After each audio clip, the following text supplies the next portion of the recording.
सब इसके अलावा मुसलमानों का एक कॉमन जो कलेक्टिव वेपन होता है, जिसका वो फ्रीक्वेंटली इस्तेमाल करते हैं, वो कहते हैं कि जनाब डॉक्टर साहब आप ना इस्लामोफोबिया का शिकार हैं, आप इस्लामोफोब हैं, आपको आज़ादी चाहिए थी, आप नमाज, रोज़े, ज़कात, हज की वो पाबंदी नहीं कर सकते, इसलिए आपने उस खुदाए बाबरकत की ज़ात से ही इनकार कर दिया। क्या जी, ये वाक़ई आप इस्लामोफोब हैं डॉक्टर साहब? नहीं, मुझसे ये सवाल जो पहले भी पूछा था, तो मैंने कहा देखो, मैंने छोड़ दिया इस्लाम, तकरीबन साल हो गया, लेकिन आज भी मैं 1.5 घंटा ड्राइव करके जाता हूँ हलाल गोश्त लेने के लिए, क्योंकि वो मुझे पसंद है, वो उसका ज़ायक़ा मुझे ज़्यादा अच्छा लगता है। हुँ, मैंने कभी शराब को हाथ नहीं लगाया, मैं आज भी नहीं पीता। जो हुँ, है मेरी बेटी या मेरी बेगम, वो आज भी वैसे ही कपड़े पहनते हैं जैसे वो पहले पहनते थे। हमने हुँ, कोई बिकिनियाँ नहीं पहन ली, या मैं जाके न्यूड बीच पे जाके नहीं लेट गया।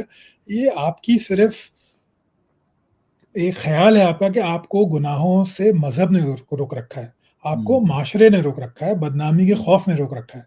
आज आप ये खौफ़ दिखा दें, मतलब हाँ, ऐसे ही तो मुसलमान मुल्क पोर्नोग्राफ़ी देखने में नंबर टॉप 5 में नहीं आ रहे इतने अरसे जी से। हाँ सर।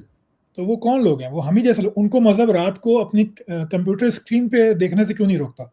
उनको हुँ। गंदे-गंदे मैसेजेस ख़वातीन को करते हुए और क्यों नहीं रोकता? बाकायदा एक मुसलमान ने मौलवी साहब से मसला पूछा कि मोबाइल मौलवी साहब, मेरे दोस्त मुझे व्हाट्सएप पर ना गंदी-गंदी वीडियोज़ भेजते हैं और उसी मोबाइल के अंदर ना कुरान मजीद की तिलावत भी मैं देखता हूँ यूट्यूब पर, तो मुझे बताइए कि क्या ये सही है? यानी this is the height of their imagination. उनके लिए ये बहुत बड़ा प्रॉब्लम है कि जिस डिवाइस पर वो पोर्नोग्राफिक मटीरियल देख रहे हैं, उसी डिवाइस पर वो कुरान मजीद की कुरान तिलावत भी देख सुन रहे रहे हैं, हैं, तो तो वो मुझे बताइए कि ब कि जायज़ है कि नहीं। तो ये वही बात होती है कि आप लोग, हम मुसलमान लोग सेक्सुअली रिप्रेस तो होते ही हैं, लेकिन हुँ, आप अपने आप को ये भी देख लेते हैं कि हम रिप्रेस नहीं हैं, हम तो मज़हब की वजह से रुके हुए हैं।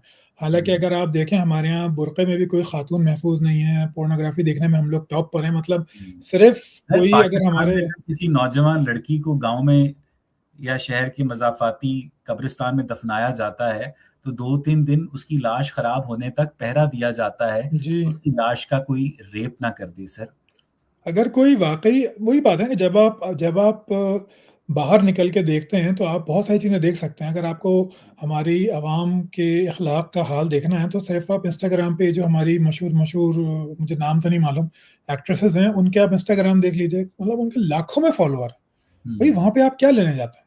अभी एक हुँ। बच्ची जो थी, जिसको कत्ल किया है, एक म उसके फ़ॉलोवर ने, या पता नहीं कौन था वो, कुछ जी हाँ, अर्से जी हाँ। पहले जी हाँ। उसको कत्ल किया है। भाई, तुझे इस्लाम का खौफ था या जो भी था, तू वहाँ पे करने क्या जाता था? अगर अगर हुँ, अगर आपको वाक़ई दीन आपको रोक रहा है, तो आप वहाँ जा क्यों रहे हैं? मैं खाली बैश नहीं कर रहा हमारे मुसलमान लोगों को, मैं उसी का फ़र्द हूँ। मैं 25 साल की उम्र तक वहीं था।